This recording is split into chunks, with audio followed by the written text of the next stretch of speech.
Hi, my name is John. Thank you for joining me. I wrote this piece, Why is Life So Hard, a number of years ago, and having come across it again recently, it looks even more appropriate now than it did then, if that's possible. So here it is, Why is Life So Hard? Have you ever wondered why life just seems so hard at times?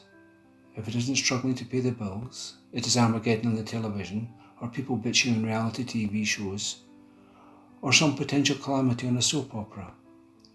So much so now that we are encouraged by those media gurus to believe this is normal life. Television news and newspapers are continuously warning us about how bad things are, or even worse, how bad they could become.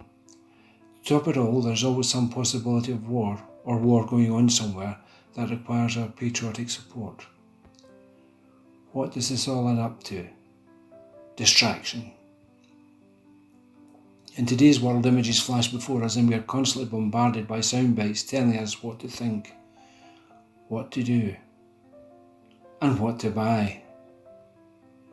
Because of the high-tech world we live in, it is incredibly simple for the super wealthy to manipulate things and to ensure that those who have very little or nothing stay where they belong, at what in the super wealthy's opinion is the bottom of society, where the poor can be rolled out whenever required, to show that the super wealthy, and I should also say here that they believe that they are also the super smart, and their minions have a job in front of them to make things better. Well, they've been saying this for so long now and things just get worse. The interested parties who create this unsettling environment know exactly what they're doing. They are constantly pricking our imaginations with subtle fear, and then our brain takes over creating monsters from the shadows which we have allowed to be transmitted to our minds. People who live in fear are much easier to control than those who choose to ignore the constant fear-induced propaganda. Here are some examples. The cost of fuel is increasing. The cost of energy is increasing. The cost of food is increasing. Murders, assaults, rapes are on the increase.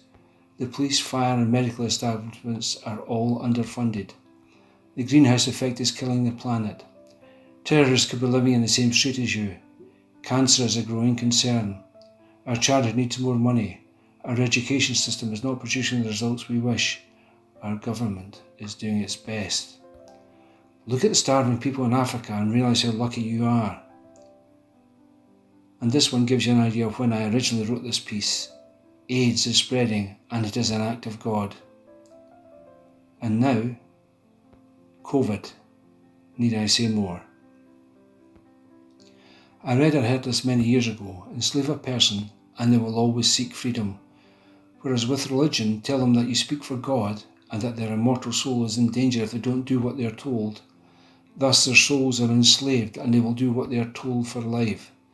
This is why governments and religion work hand in hand to control the masses, that would be you and me, and keep us compliant.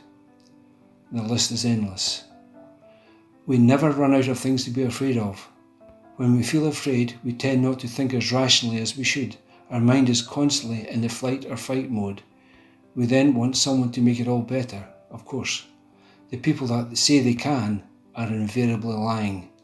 It doesn't matter whether it is your government, your religious leaders, your head of state, your boss, or whoever. They are more than likely lying to you. It is not in their best interest for you to be a fully functioning human being because they couldn't control you then. Have you ever noticed when a population starts to get upset with its government, assuming it's a democracy, to the point where the government starts to get worried, then something always happens to distract the public. It might be a war or a terrorist attack. In Britain, for example, and much less bloodthirsty, one of the favourites is a royal wedding or a birth. Anything to distract the public and for them to point their noses elsewhere. It is like magic with smoke and mirrors. It is not that we are totally gullible, it is purely a matter of conditioning. Conditioning begins when we start life. We are taught what we can do and what we cannot do. We are taught right from wrong. Our thinking is limited because limitations are for our own safety. This is true, of course, up to a point. The problem is that the people who teach us can only work within their own limitations. This also means that we learn their good points and we learn their bad points too. As we mature, we are bombarded with advertising. The advertisements usually show what appear to be perfect people who live perfect lives, who purchase what they want, when they want. They holiday in the best places and are surrounded by admiring people. We are reminded in no uncertain terms that we are not good enough, but that we can aspire to be like those beautiful people by spending what we do not have. Two things can then happen. We get into debt, or we feel frustrated at how unfair life is to us. Some then turn to unhealthy substances or actions like plastic surgery to alleviate the frustration you feel with life. Of course, they are just unhealthy sticking plasters that really solve nothing. Now I'd like to touch on the class system. Do not be fooled into thinking that wherever you live that there is no class system. It exists everywhere. The wealthy do not have to worry about having somewhere to live, healthcare, dental care, educational costs, retirement, holidays and so on. They are in a club that wishes to keep the working class people down where they belong. The super wealthy have an entourage of people to make every aspect of their life look good. Of course, most of it, if not all of it, is just surface. They shit and piss like everyone else, pardon the language. I use these words to remind you that we are all human beings. If all the money in the world disappeared, if electricity disappeared, who do you think would survive? Those that can, will, whereas those who talk and pay others to do their bidding would find it difficult. Do not get me wrong, though, the wealthy at all levels of life too, they are not always the same as ours. In essence, we are led to believe that in order to be happy, we have to rely on external means.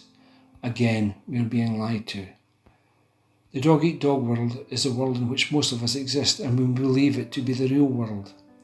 This is a world in which, like dogs, we live in a pack mentality, where the strong prosper and the weak are left with the scraps. Of course, it is dressed up as a civilized world where the strong create an illusion of fairness. To have power over another is an illusion. No one can have real power over us unless we give it to them. Take government as an example. They convince us that they will provide for the general populace, yet the rich get richer and the poor get poorer. As long as politicians are funded by their parties or wealthy sponsors, they will always toe the party line as they wish to stay in power. This applies to any politician, which, in case you forget, also applies to presidents as well. This means that true democracy is an illusion. Wealthy people pay money to keep politicians in power because they serve a useful function for them. If the politician doesn't comply, there are always others to take their place. So ask yourself honestly, when your politicians tell you that they are doing a great job for you, that the country is now much better because they are in control, look around. Do you see improvements in your standard of living? Has it got better or worse? Another sad laughing point for me is when the newsreader says something along the lines of, "The economy has grown by," "The country is in a much better position," etc. I question, who is in a much better position? For all this growth has gone somewhere, but it never really benefits those who have worked for it or need it, meaning it is always easier to live off the hard work of others. We are the seeds of our own dismay by promulgating such an unfair system. I watched a TV series recently, and it was a city populated mainly by slaves. The masters kept them in check by beatings, torture and killing. The slaves were encouraged by an outsider to rise up and overthrow their masters, which they did easily. We can learn from this. If enough of us wish for positive change, then we must work collectively to make it happen. It is the same with dictators. They can only rise to power if they have support. On their own and lacking support, they are nothing, so therefore they must convince others that they have what it takes to run the country for their benefit. This may start with bullyings or killings. It all starts with one person convincing another to give them power. At its root, it's all very animalistic. Thousands of years ago, this person then became a king or queen, giving their sycophants titles and land to rule over on their behalf. They then met another who was seeking power, the church, and they then became mutual back-scratchers where the church, on behalf of their God, declared royalty as God-given, and the royalty then promoted the church. They both seek to keep the masses subservient and ignorant at all costs, and God forbid that they should use their intelligence. We are taught by them what to think and what to be fearful of. Dictators are abhorrent, but at least they are more honest. They are not trying to pretend to be something they are not.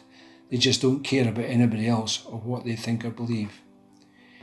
Here are some pack leaders to think about. Royalty.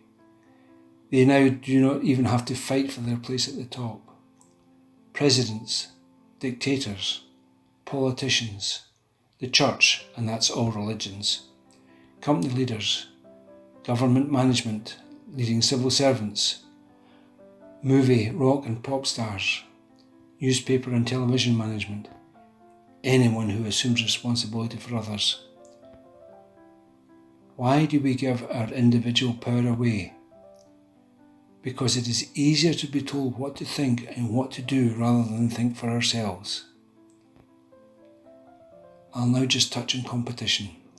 We live in a society that promotes negative competition.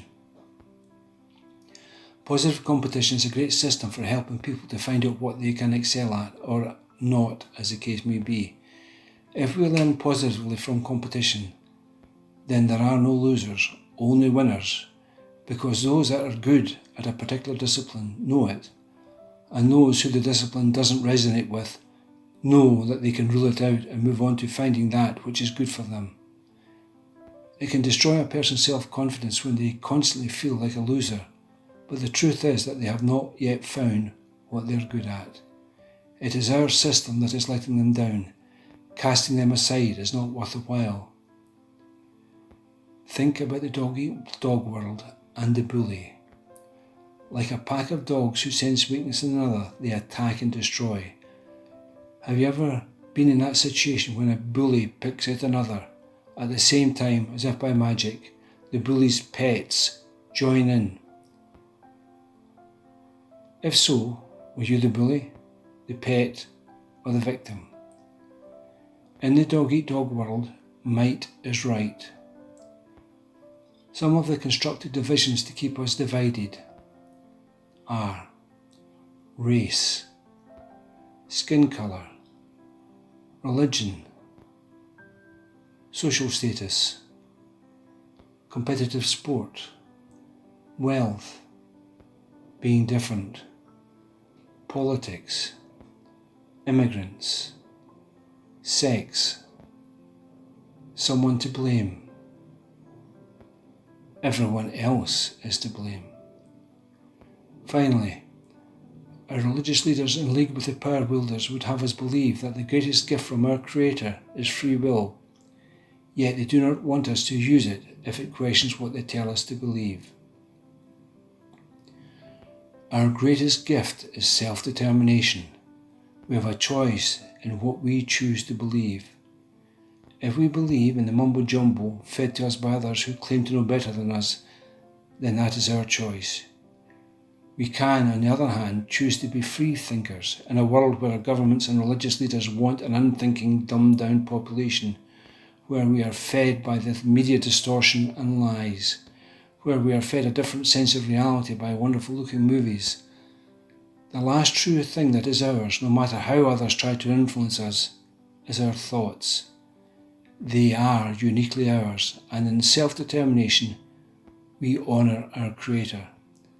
If the Creator did not want us to think or reason or use logic or feel the inspiration to shape our lives, then we would be like those in the animal kingdom, controlled by impulse, unless it is tamed out of us. Live your life with love, hope, sincerity, courage, and the vision to see what is, and not what others would have us believe.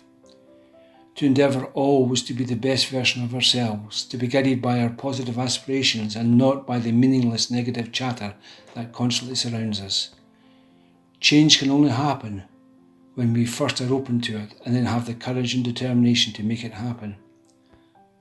Happiness is transitory, whereas self-determination is a natural right, as long as it does not involve intentionally hurting another. Go in peace. Thank you for joining me.